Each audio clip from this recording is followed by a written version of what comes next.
السلام عليكم ورحمة الله وبركاته. بسم الله الحمد لله والصلاة والسلام على رسول الله. اللهم علمنا بما ينفعنا وانفعنا بما علمتنا وزدنا علما. رب اشرح لي صدري ويسر لي أمري واحلل عقدة من لساني يفقهوا. آخری کلاس میں ہم نے عبداللہ بن عباس رضی اللہ تعالیٰ کے متعلق پڑھا تھا، جو مشہور مفسرین صحابہ تھے، ان کے تعارف میں آج ہم انشاءاللہ جو تفسیر میں تابعین تھے نا، جنہوں تابعی اس شخص کو کہتے ہیں جس نے ایمان کی حالت میں کسی صحابی کو دیکھا اور اسی حالت میں وفات پائی. تو مشہور تابعین کی کافی تعداد ہے، لیکن جو تفسیر میں معروف تھے اس میں عبداللہ بن عباس رضی اللہ تعالیٰ عنہ کے شاگرد مجاہد، اکرمہ اور عطا بن ابی رباح. یہ جو عطا بن ابی رباح تھے، یہ مکہ کے سب سے ملنے کے بڑے مفتی اور عالم بھی تھے. اہل مدینہ میں جو تابعین مشہور تھے وہ ہم اتباع ابی بن کعب رضی اللہ عنہ. جیسے عبداللہ بن عباس رضی اللہ عنہ کے تین شاگردوں کے نام ہم نے اوپر پڑھے ہیں، اسی طرح ابی بن کعب یہ قرآن پاک کے صحابہ میں قرآن پاک کی قرات اور علم کے حوالے سے کافی مشہور تھے. سیدنا ابی بن کعب، تو ان کے بھی شاگرد تھے زید بن اسلم، یہ بھی تابعی ہیں، اور اسی طرح ابو العالیہ اور محمد بن کعب القرظی. تیسرے نمبر پہ کوفہ میں تو عبداللہ بن مسعود رضی اللہ تعالیٰ عنہ چونکہ کوفہ تشریف لے گئے تھے، تو وہاں ان کے جو شاگرد تھے، جو مشہور تابعین تھے قرآن کے علم میں، ان میں قتادہ، علقمہ اور شعبی. اس میں سے ہم دو کا جو ہے نا وہ مختصر تعارف پڑھیں گے بالکل. پہلے نمبر پہ مجاہد ہے، ان کا نام ہے مجاہد بن جبر المکی، کیونکہ یہ مکہ کے رہنے والے تھے. تو یہ عبداللہ بن عباس رضی اللہ تعالیٰ کے جو سب سے مشہور شاگرد ہیں نا، آپ کوئی بھی تفسیر پڑھیں اس میں خاص طور پہ جو قدیم مفسرین ہیں، جیسے تبری، امام تبری رحمہ اللہ کی جو تفسیر ہے، اس کو تفسیر تبری کے نام سے جانا جاتا ہے. اس میں آپ کو ان کے اقوال جگہ جگہ ملیں گے مجاہد کے. تو عبداللہ بن عباس رضی اللہ عنہ کے جو مشہور سب سے شاگرد ہیں نا، ان میں سے ایک ہے مجاہد بن جبر المکی. انہوں نے براہ راست عبداللہ بن عباس رضی اللہ عنہ سے قرآن پاک کی تفسیر کا علم حاصل کیا. ان کے بارے میں آتا ہے جیسا کہ یہ ابن اسحاق امام رہے، انہوں نے ان کا قول ذکر کیا کہ وہ یہ مجاہد فرماتے ہیں کہ عرضت المصحف علی ابن عباس ثلاث عرضات من فاتحتی الی خاتمتی. میں نے عبداللہ بن عباس رضی اللہ عنہ پہ سورہ فاتحہ سے لے کے سورہ ناس تک، قرآن کے شروع سے آخر تک 3 دفعہ میں نے ان کے سامنے قرآن کو پڑھا. اور یہ پڑھنا جو تھا وہ خالی قرات نہیں ہوتی تھی، بلکہ ایک ایک آیت کی تفسیر، اس کے معانی، یہ سارا کچھ. تو یہ پڑھنے سے مراد یہ ہے. تو کہتے ہیں کہ میں نے 3 دفعہ ایسا کیا، اوقفو او اوقفو عند کل آیت و اسألہ عنہا، میں ہر آیت پہ رکتا اور اس کے متعلق ان سے سوال کرتا. یعنی انہوں نے 3 مرتبہ قرآن پاک کو مکمل ایک ایک آیت عبداللہ بن عباس رضی اللہ عنہ سے سمجھی اور پڑھی. اسی طرح امام سفیان ثوری بہت بڑے امام ہیں، وہ فرماتے ہیں کہ اذا جاءک تفسیر المجاہد فحسبک بھی، کہ اگر تفسیر جو ہے مجاہد سے آ جائے، قرآن پاک کی کسی آیت کی تفسیر جو ہے امام مجاہد رحمہ اللہ کی طرف سے آ جائے کہ اس آیت کا یہ مطلب ہے، اس کی یہ تفسیر ہے، تو اتنا ہی کافی ہے. ان کے رتبے کے لیے امام سفیان ثوری رحمہ اللہ کا یہ جو قول ہے یہ کافی ہے. وہ کہتے ہیں کہ ان کی طرف سے، مجاہد کی طرف سے تفسیر آ جائے تو آپ کے لیے اتنا ہی کافی ہے کہ مجاہد نے اس کی تفسیر کی ہے. وجہ کیا ہے کہ انہوں نے عبداللہ بن عباس رضی اللہ عنہ سے سیکھا، اور عبداللہ بن عباس رضی اللہ عنہ جو ہے وہ صحابہ میں سے جو مشہور مفسرین ان میں سے ایک ہے، اور رسول اللہ صلی اللہ علیہ وسلم کی دعا کی برکت سے کم عمر میں ہی اللہ سبحانہ تعالیٰ نے ان کو قرآن پاک کا خاص فہم عطا فرمایا. اسی طرح واعتمد تفسیر الشافعی، امام شافعی اور امام بخاری رحمہ اللہ ان کی تفسیر پہ بہت زیادہ اعتماد کرتے ہیں. تو یہ بھی ایک ان کے جو سمجھ لیں کہ علمی شان و شوکت ہے، اس میں اضافے کا باعث ہے کہ امام شافعی جو خود بہت بڑے امام ہیں، اسی طرح امام بخاری رحمہ اللہ، یہ جو محدثین کا امام ہے امام بخاری رحمہ اللہ، وہ بھی تفسیر کے باب میں امام مجاہد پر اعتماد کرتے ہیں. اسی طرح امام ذہبی رحمہ اللہ، یہ بڑے 8ویں صدی کے بہت بڑے امام گزرے، وہ فرماتے ہیں کہ اجمعت الامت علی امامت مجاہد، کہ پوری امت جو ہے نا مجاہد رحمہ اللہ کی امامت پہ متفق ہے. والاحتجاج بھی، اور یہ ان سے ان کے قول کو حجت لیتے ہیں کہ جو تفسیر یہ کرتے ہیں. توفی فی مکہ وهو ساجد سنہ 400، عن 83 سنہ، 38 سال کی عمر میں ان کی وفات ہوئی، اور یہ سجدے کی حالت میں تھے جب ان کی وفات ہوئی امام مجاہد رحمہ اللہ کی، 104 ہجری میں۔ اسی طرح قتادہ ہے، قتادہ بن دعامہ السدوسی البصری، ولید اکمہ، یہ نبینا پیدا ہوئے تھے، یعنی پیدائشی نبینا تھے، لیکن طلب علم میں انہوں نے بہت زیادہ محنت کی، اور ان کا حافظہ تو بہت زیادہ قوی تھا۔ ویسے بھی جو نبینا افراد ہوتے ہیں نا، ان کا حافظہ عمومی طور پہ مضبوط ہی ہوتا ہے۔ حتی قال عن نفسه، تو یہ خود اپنے بارے میں کیا کہتے ہیں کہ ما قلت لمحدث قط اعید لی، وہ کہتے ہیں کہ میں نے کبھی کسی محدث کو یہ نہیں کہا کہ میرے لیے آپ بات کو دہرائیں، یعنی ایک دفعہ سن لیا بس اتنا ہی کافی ہے، کبھی یہ نہیں کہا کہ دوبارہ دہرا دیں مجھے سمجھ نہیں آئی، اس طرح کی کوئی بات نہیں کی۔ وما سمعت اذناي شيئا قط الا وعاه قلبي، اور نہ ہی کبھی ایسا ہوا ہے کہ میں نے کبھی کسی میرے کانوں نے کوئی بات سنی ہو اور اس کو سمجھا نہ ہو، جیسے ہی میں سنتا تھا مجھے سمجھ بھی آ جاتی تھی۔ وذکر الامام احمد، امام احمد بن حنبل رحمہ اللہ جو ہے نا، وہ ان کا بہت زیادہ کثرت سے ذکر کرتے تھے، اور ان کے علم اور فقہ کے اوپر کافی جو ہے وہ تفصیل سے بات کیا کرتے تھے۔ اچھا، اس کے بعد ہے اسی طرح اہل بصرہ میں یہ سب سے زیادہ حافظے میں مشہور تھے حفظ کے اعتبار سے۔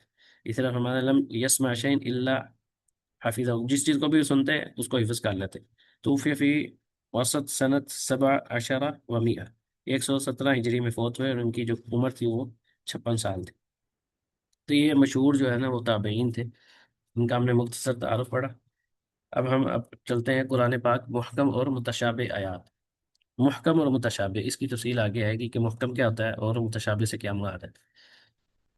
قرآن پاک کو اس اعتبار سے نہیں، محکم اور تشابہ کے اعتبار سے تین اس کی قسمیں ہیں۔ پہلی قسم جو ہے نا الاحکام العام، کہ قرآن پاک کی تمام آیات ہی محکم ہیں اس اعتبار سے۔ وہ کون سی قسم ہے کہ اللہ تعالیٰ فرماتے ہیں اعوذ باللہ من الشیطان الرجیم کتاب احکمت آیاتہ ثم فصلت من لدن حکیم خبیر۔ محکم آیات سے مراد آگے اس کی وجہ سے ڈیٹیل بھی آ رہی ہے، لیکن مختصراً یہاں پہ میں بتا دیتا ہوں۔ وہ یہ ہے کہ جو اپنے معنی کے اعتبار سے بالکل واضح ہو، جیسے ہم کہتے ہیں قل هو اللہ احد، اللہ ایک ہے، اب اس میں کوئی ایسی بات نہیں کہ جو سننے والے کو یا پڑھنے والے کو سمجھ نہ آئے، یہ بالکل عام ہے۔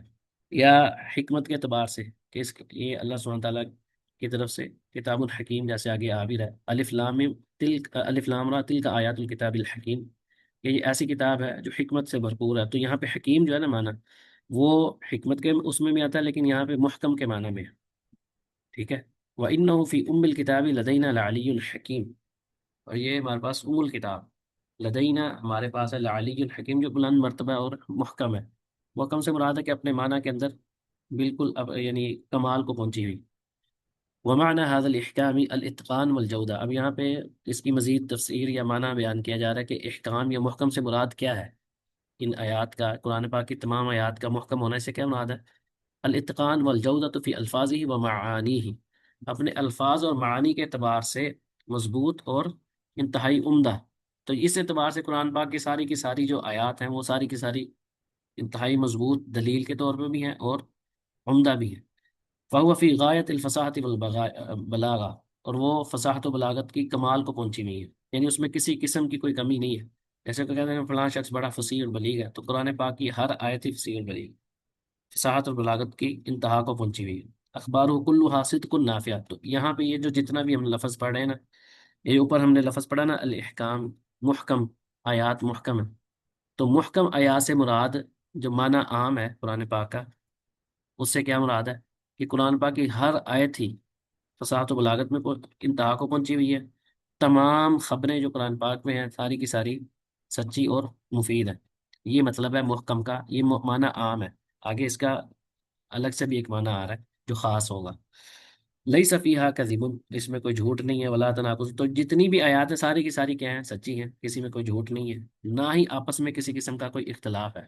یہ نہیں کہ ایک آیت میں کچھ کہا جا رہا ہے اور دوسرے میں بالکل کچھ اس کے برعکس کہا جا رہا ہے، ایسا بھی نہیں۔ ولا لغو لا خیر فی، اور نہ ہی کوئی فضول بات ہے، کوئی ایسی چیز بھی نہیں کہ جس میں خیر نہ ہو، تو ہر آیت کے اندر خیر ہے۔ وہ احکام کلھا عدل، جتنے بھی احکام قرآن پاک کی آیات میں آئے ہیں سارے کے سارے کیا ہیں؟ عدل و انصاف پر مبنی۔ وحکمہ لیس فیہا جور ولا تعارض ولا حکم سفیہ، اور نہ ہی اس کا کوئی حکم ایسا ہے جس کے اندر کوئی ظلم پایا جاتا ہو، کوئی آپس میں تعارض ہو. تعارض کا مطلب یہ ہوتا ہے کہ ایک دوسرے کے بالکل برعکس مانا.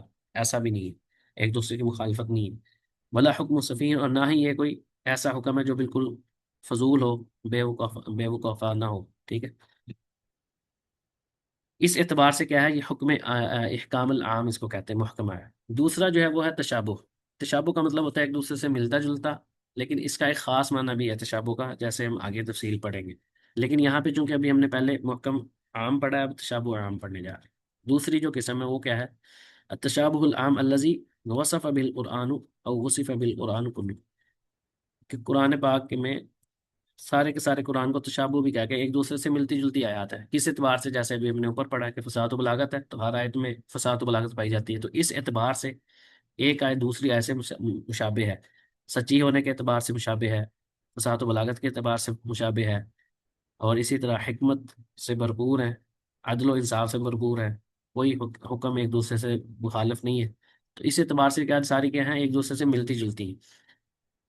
اللہ نزل احسن الحدیث کتاب متشابہ. تو کتاب متشابہ یعنی ایسی کتاب ہے جو کیا ہے، متشابہ ہے، اس کی آیات آپس میں متشابہ ہیں. مثانی تقشعر الجلود، متشابہ ہے مثانی جو بار بار پڑھی جاتی ہیں. تقشعر منہ الجلود، جس سے جو جلد ہے نا، وہ اس یعنی یوں سمجھ لیں رونگٹے کھڑے ہو جاتے ہیں قرآن پاک کی آیات کو پڑھ کے. ضروری نہیں کہ کوئی عذاب والی آیات، بلکہ قرآن پاک کی ہر آیت کے اندر اب الگ تاثیر ہے جس کو سن کے انسان کے رونگٹے کھڑے ہو جاتے ہیں.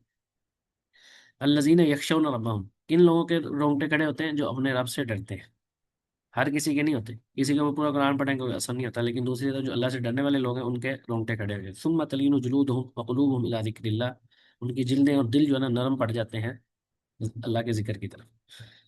تو یہ جو تشابہ ہے نا، تشابہ العام، اس سے مراد یہی ہے جیسے ابھی ہم نے اوپر پڑھا کہ ان القرآن کلہ یشبہ بعضہ بعضا، کہ اس کا ایک دوسرے سے مشابہ ہے. فی الکمالی، مکمل ہونا ہے، کمال درجے میں، کسی قسم کا نقص نہیں ہے. والجودہ، اس کو کہتے ہیں عمدگی، عمدہ ہونا کسی چیز کا.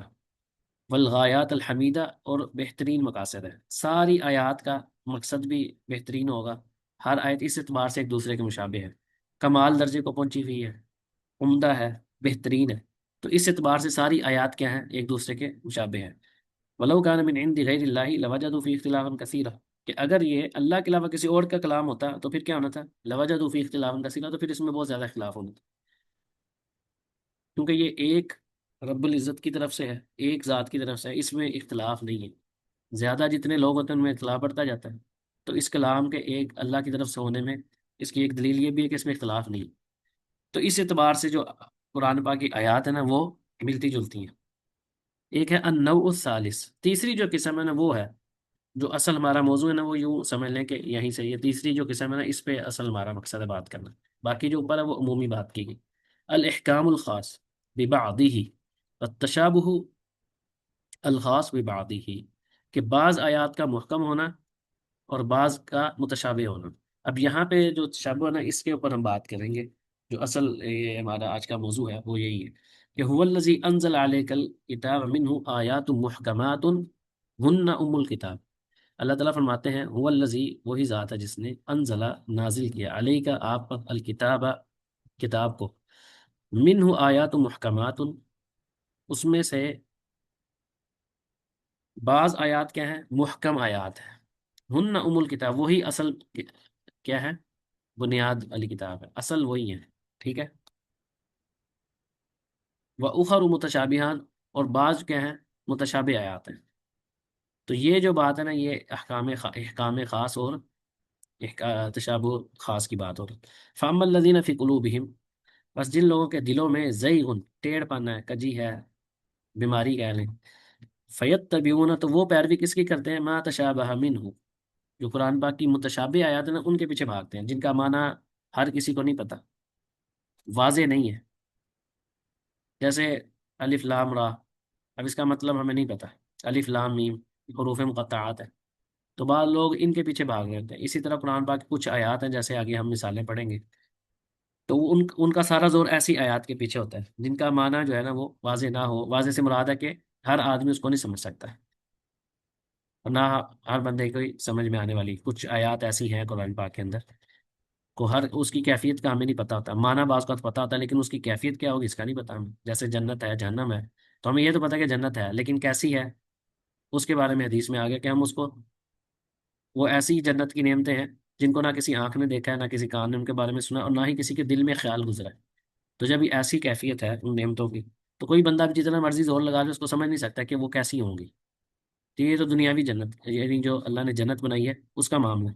اللہ تعالیٰ کی جو ذات ہے اس کے بارے میں بھی یہی معاملات ہیں، تو ایسی بہت سی آیات ہیں جن کا معنی ہمیں پتہ ہے۔ جیسے مثال کے طور پہ جنت کے جو پھلوں کا ذکر ہے، تو پھل کا تو ہمیں پتہ ہے، انگور یہ ہم نے سنا ہے، لیکن وہ کیسے ہیں اس کا ہمیں نہیں پتہ۔ ہمارے دین میں تو دنیاوی انگور ہیں لیکن جنت کی نعمت ان سے بالکل مختلف ہیں، تو صرف نام ایک جیسے ہیں لیکن ان کی کیفیت کا ہمیں پتہ نہیں ہے۔ تو یہاں پہ جو تشابہ کی بات ہو رہی ہے وہ اس اعتبار سے کی جا رہی ہے کہ جو جن کے دلوں میں بیماری ہوتی ہے وہ کیا کرتے ہیں، وہ ایسی آیات کے پیچھے بھاگتے ہیں کیونکہ وہ اصل ہدایت نہیں پانا چاہتے، وہ ایسی آیات کے معنی تلاش کر رہے ہیں، الٹے سیدھی تفسیر کر رہے ہیں اور عجیب و غریب قسم کے معنی بیان کر رہے ہیں جس کی کوئی اصل ہی نہیں ہوتی اپنی سوچ اور اپنی فکر کے ساتھ۔ تو وہ مقصد کیا ہوتا ہے یہ کام کرنے کا، ابتغاء الفتنہ، فتنہ کی چاہت کے اندر، وہ ابتغاء تعویل، اور دوسرا یہ ہوتا ہے کہ اس کی کوئی نہ کوئی تعویل کر لیں، یعنی معنی نہیں پتہ چلے گا تو کوئی کچھ بات، کوئی معنی بیان کرے گا، کوئی دوسرا معنی بیان کرے گا، الٹی سیدھی جو عجیب و قسم کی تفسیر کی جائے گی جس کی نہ کوئی اصل ہوگی۔ وما یعلم تعویلہ، اللہ تعالیٰ کیا فرما رہے ہیں کہ ان آیات کی جو تعویل ہے، وما یعلم کوئی نہیں جانتا، تعویلہ ان کی تعویل کو، الا اللہ سوائے اللہ کے۔ تو یہ خود اللہ سبحانہ تعالیٰ نے فرمایا کہ قرآن پاک کے اندر بعض آیات ایسی متشابہ ہیں جن کا معنی صرف اللہ ہی جانتے ہیں۔ والراسخون فی العلم، اس آیت کو یہاں پہ دو طرح سے پڑھا گیا ہے، والراسخون فی العلم، وما یعلم، اس کو ذرا غور سے پڑھیں، وما یعلم تأویلہ الا اللہ والراسخون فی العلم۔ یہاں پہ اگر ہم وقف کرتے ہیں تو اس کا مطلب یہ ہوگا کہ ان آیات کے معنی کو یا اس کی تعویل کو، تفسیر کو صرف اللہ جانتے ہیں، اور والراسخون فی العلم، اور جو راسخ فی العلم ہے، جن کو رسوخ حاصل ہے، جو انتہائی مضبوط ہیں، بڑے علماء جو ہیں، سینئر جس کو کہا جاتا ہے علم کے اندر، صرف ان کو علم اس کا ہے، ٹھیک ہے۔ لیکن بعض اہل علم نے کہا کہ ہم یہاں پہ اس کا وقف جو ہے نا وہ یہاں پہ ہوگا، وما یعلم تعویلہ الا اللہ، بس ان کی تعویل کو کوئی نہیں جانتا سوائے اللہ کے۔ اور والراسخون فی العلم جو ہے یہ الگ ہے جملہ، اس کو کیسے پڑھنا ہے، والراسخون فی العلم یقولون آمنا بہ، وہ کیا کہتے ہیں، ہم تو اس پر ایمان لائے ہیں۔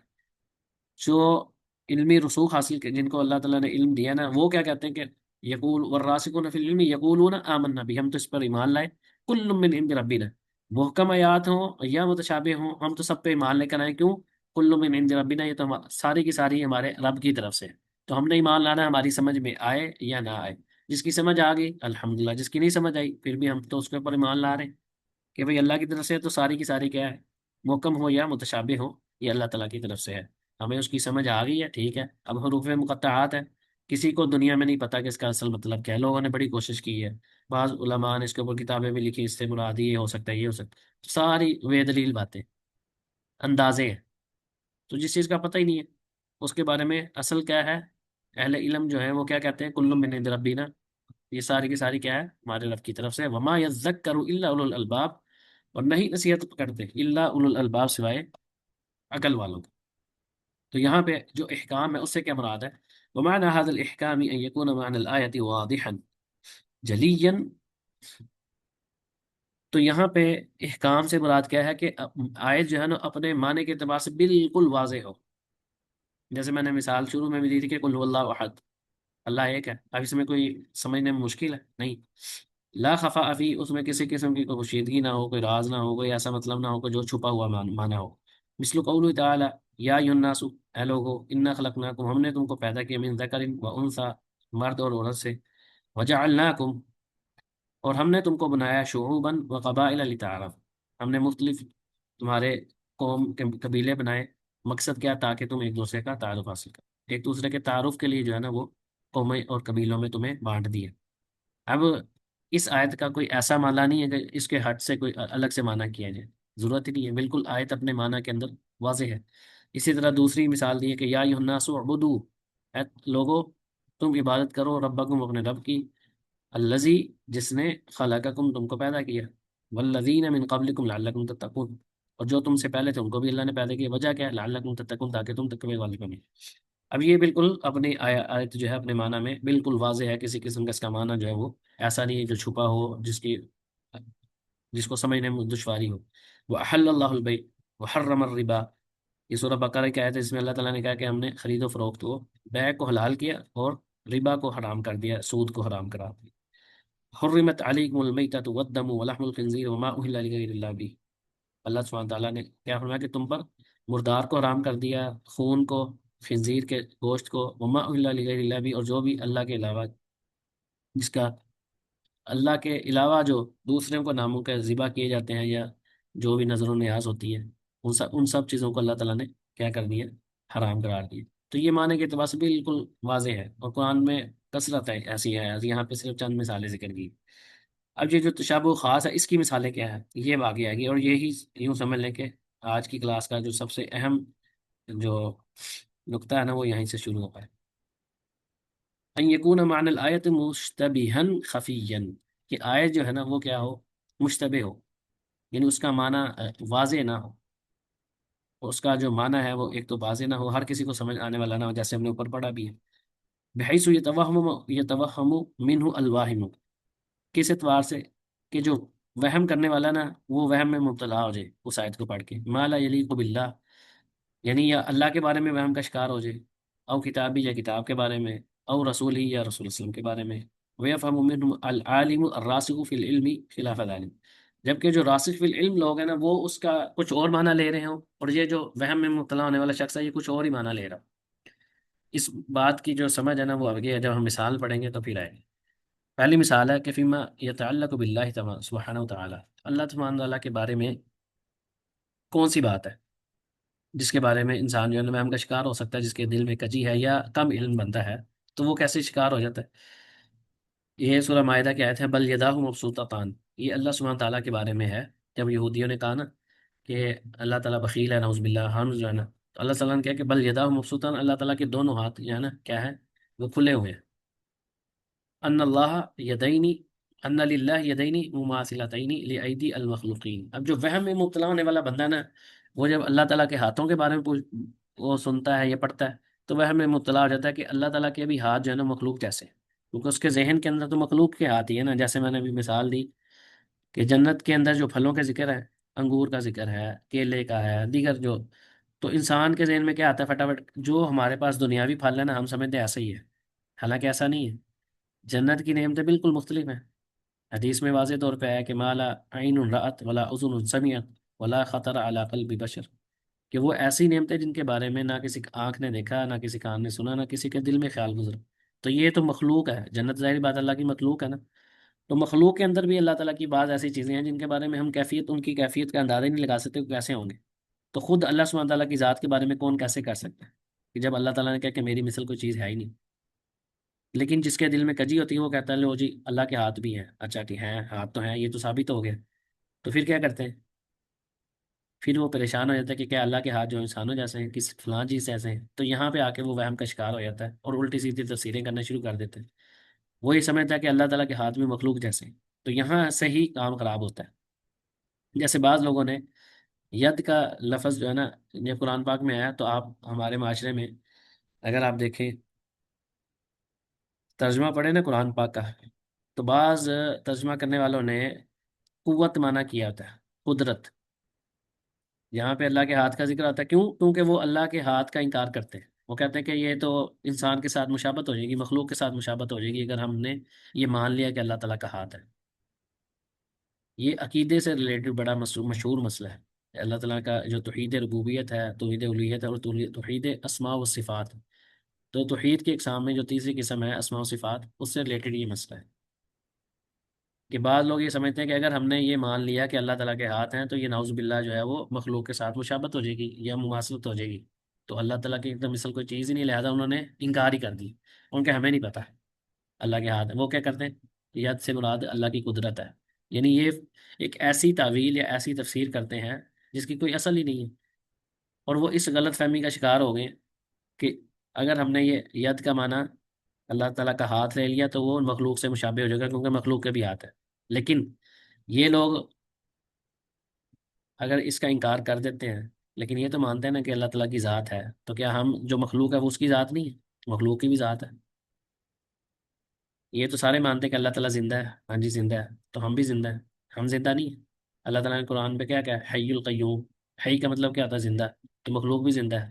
اللہ تعالیٰ نے قرآن پاک میں فرمایا کہ ہم نے انسان کو ملے جلے نطفے سے پیدا کیا، فجعلناہ سمیعا بصیرا، اور ہم نے اس کو سننے والا اور دیکھنے والا بنایا۔ تو اللہ تعالیٰ نے اپنے نام کے لیے بھی اللہ تعالیٰ نے سمیع اور بصیر استعمال کیا، تو اس کا کیا مطلب ہے؟ یہاں پہ مشابہت نہیں ہو رہی؟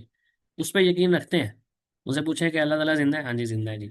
اللہ تعالیٰ کی ذات ہے؟ جی ہاں جی ہے۔ ظاہری بات ہے اللہ کا وجود تو ہے نا، تو وجود تو انسان کا بھی ہے، مخلوق کا بھی ہے، باقی مخلوقات کا بھی، تو یہاں پہ کیوں نہیں مشابہت ہو رہی؟ تو یہاں پہ ہی مسئلہ ہے کہ جیسے ہم اللہ تعالیٰ کو زندہ مانتے ہیں، اللہ تعالیٰ کے وجود کو مانتے ہیں، اللہ تعالیٰ کا سننے والا اور دیکھنے والا مانتے ہیں، لیکن کیا اللہ کا سننا اور دیکھنا جو ہے وہ مخلوق جیسا ہے؟ نہیں ہے نا۔ تو ایسے ہی ہم یہ کہیں گے کہ اللہ تعالیٰ کے ہاتھ ہیں، لیکن اللہ تعالیٰ کے ہاتھ مخلوق جیسے نہیں ہے، اس کی کیفیت کا ہمیں نہیں پتا وہ کیا کیفیت ہے۔ اصل یہ مانا ہے، جیسے باقی معاملات میں ہم نے اللہ تعالیٰ کے کیفیت کے بارے میں ہم نہیں جانتے، معنی کا ہمیں پتا ہے کہ ہاتھ ہے، اب کیسے ہے اس کا ہمیں نہیں پتا۔ آگے امام مالک رحمہ اللہ کا قول بھی آئے گا۔ بہرحال یہ مسئلے پہ اس لیے میں نے تفصیل سے ذکر کیا کہ ہمارے ہاں قرآن پاک کے ترجمے میں اور بعض علماء جو ہے وہ اپنی تقریروں بیانات میں بھی یہ بات کرتے ہیں کہ یہاں سے مراد قدرت ہے، تو قدرت مانا نہیں ہے بھائی، اللہ تعالیٰ کا ہاتھ ہے، اللہ کے دو ہاتھ ہیں، جیسے ہی سائز سے ثابت ہے۔ اللہ تعالیٰ کی آنکھیں بھی ہیں، کیسی ہیں ہمیں نہیں پتا، اللہ تعالیٰ کی جیسے اللہ کی شان کے لائق ہے، بس ہم اس معاملے میں اتنا ہی جانتے ہیں۔ ہمیں اس کی کیفیت کا نہیں پتا کہ وہ کیسی ہیں۔ اللہ تعالیٰ کی ذات کے بارے میں بھی ہمیں نہیں پتا، ہمیں یہ پتا ہے کہ اللہ تعالیٰ ہے، کیسا ہے یہ نہیں پتا۔ وہ مثال فیما یتعلق بکتاب اللہ، تو کتاب کے بارے میں وہم کیسے پیدا ہو سکتا ہے متشابہ آیت سے؟ وہ یہ ہے کہ یہ توہم واہم، وہم کرنے والا اس کا توہم کا شکار ہو سکتا ہے، کسے؟ تناقض القرآن و تقذیب بعضی بعض، کہ قرآن پاک کی بعض آیات کو پڑھ کے نا وہ اس وہم کا شکار ہو سکتا ہے کہ قرآن کی آیات ایک دوسرے کے مخالف ہیں یا ایک دوسرے کی تکذیب کر رہی ہیں، جھٹلا رہی ہیں ایک دوسرے کو۔ کیسے؟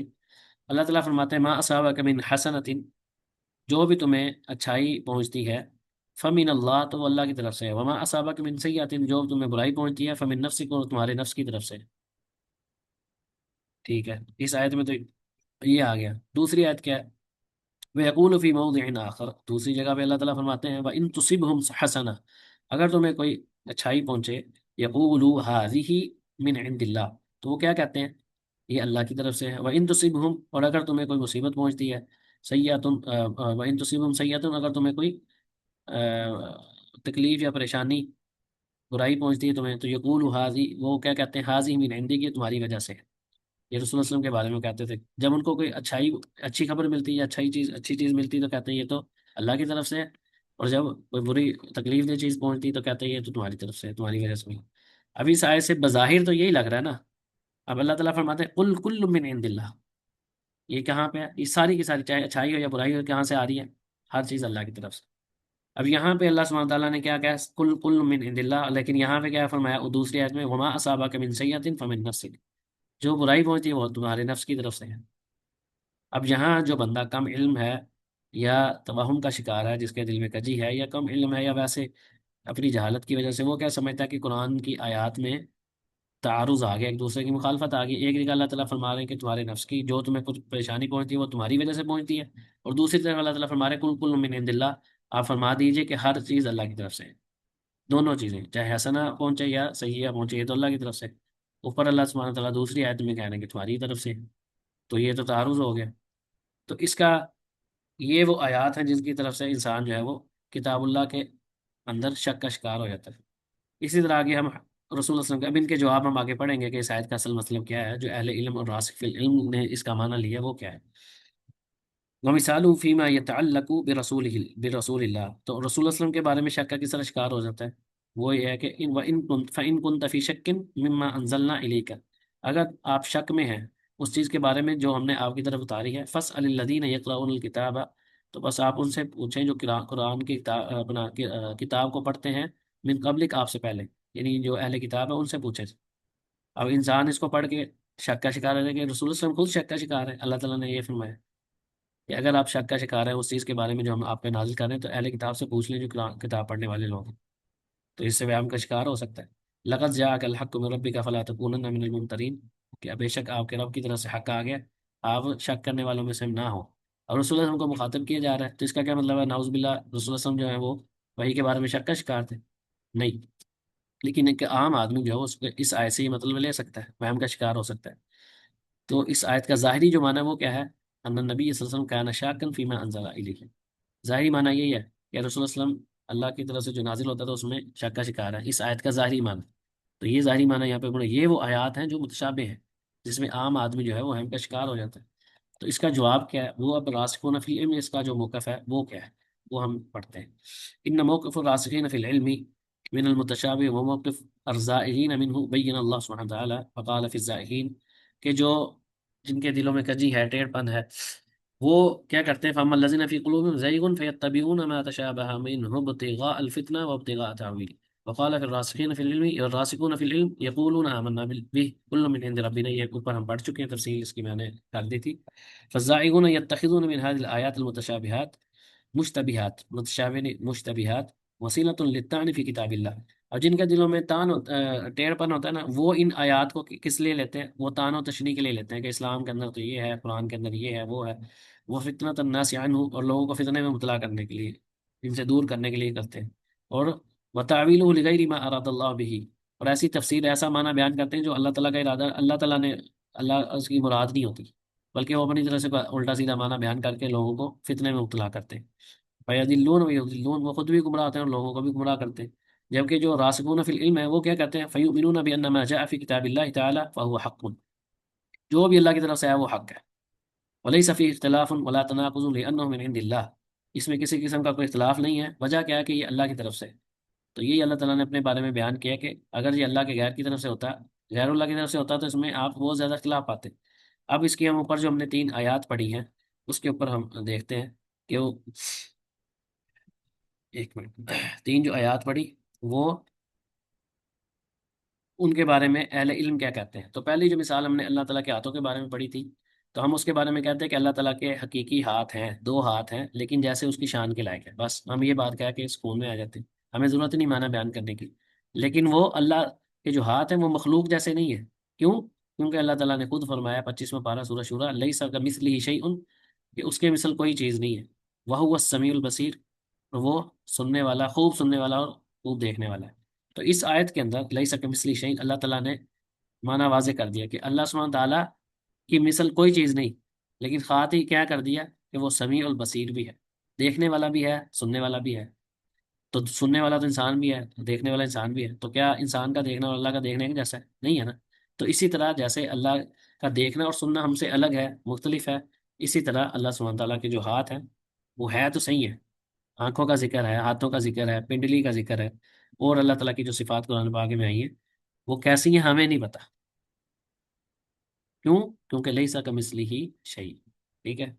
تو یہ معنی اہل علم، ویقولون فی المثال الثانی، جو دوسری مثال کتاب کے بارے میں سے کہ ان الحسنہ والسیئہ کلتاہما بتقدیر اللہ، تو جہاں پہ اللہ سبحانہ تعالیٰ نے یہ کہا نا کہ حسن، کوئی اچھائی پہنچتی ہے تو وہ اللہ کی طرف سے ہے، اور جو برائی پہنچتی ہے وہ تمہارے نفس کی طرف سے ہے، لیکن حسنہ کا جو معنی وہاں پہ اس آیت میں ہے وہ کیا ہے؟ کہ اس کا جو مطلب ہے لیکن الحسنہ سببها التفضل من اللہ، یہ اللہ تعالیٰ کا فضل ہے اپنے بندوں پر، انسان خود ایسے اس میں نہیں کرتا، یہ اللہ تعالیٰ اس کو توفیق دیتے ہیں، تو وہ کیا ہوتا ہے؟ اس کو